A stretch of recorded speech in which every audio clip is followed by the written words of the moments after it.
Last night was Make America Work Again night at the Republican convention, and it was a dumpster fire, or as other people have rightly pointed out, a Trumpster fire. I got jokes, huh? So the entire purpose was supposed to be to focus on the economy and talk about his tax plan and just his economic plan in general. And that didn't happen.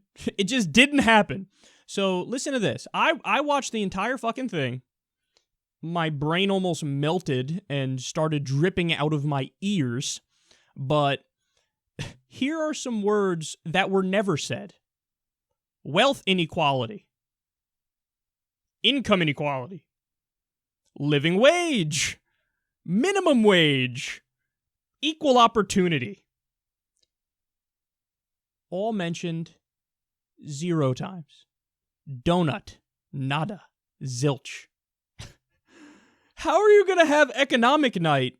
You don't bring up income inequality. You don't bring up a living wage. You don't bring up the minimum wage. You don't bring up equal opportunity.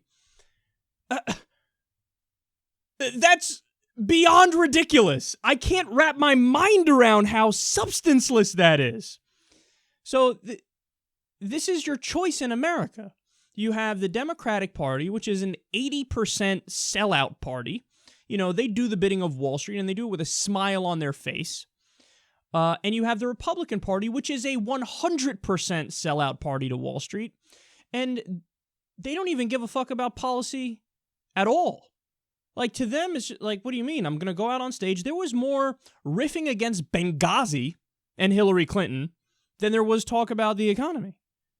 You had fucking Ben Carson. We're going to get to this later in the show. Ben Carson goes up there and starts talking about Saul Alinsky, somebody who I still don't know who the fuck that is. Republicans know him way more than Democrats know him, but they accuse Democrats of, like, oh, you guys follow him. And he also spoke about Lucifer. There were more references to Lucifer than the minimum wage on economic night. This isn't a serious political party. I think Bill Maher once said it, and I think Noam Chomsky once said it too. You have the Democratic Party over the years has moved to the right. This is a party that represents Wall Street, represents big pharma, represents corporate interests perfectly well. And then the other party is a party of flat earthers, Civil War reenactors, and, I don't know, evolution deniers, and religious lunatics. I was watching it, and as much as I despise Hillary Clinton with a burning passion, but I'm watching it and I'm going, maybe. I mean, I can't, like, these guys. But actually, there's a weird upside for Trump, I think, when I was watching it, which is every speaker that comes before him has been so insanely idiotic and also, by the way, boring, all in monotone, being super bland. So they've all been so bad, and the bar is so low now that Trump is going to seem like the most entertaining person in the world and the smartest person in the world if he dares to even touch on an issue like NAFTA or the TPP.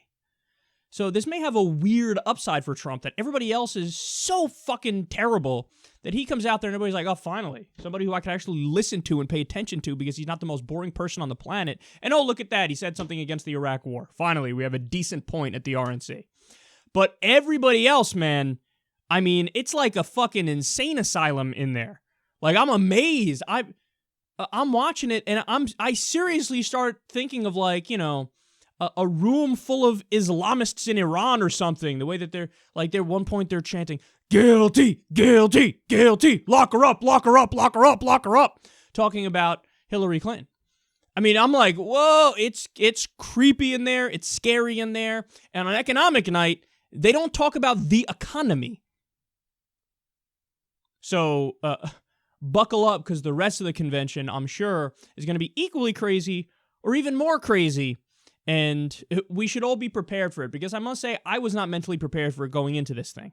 You know, I naively thought, listening to Trump, you know, for the past however many months, I naively thought going into this that, you know, who knows, maybe there's going to be a new tone You know, the GOP platform now says we're for Glass-Steagall. Oh, that's a welcome change.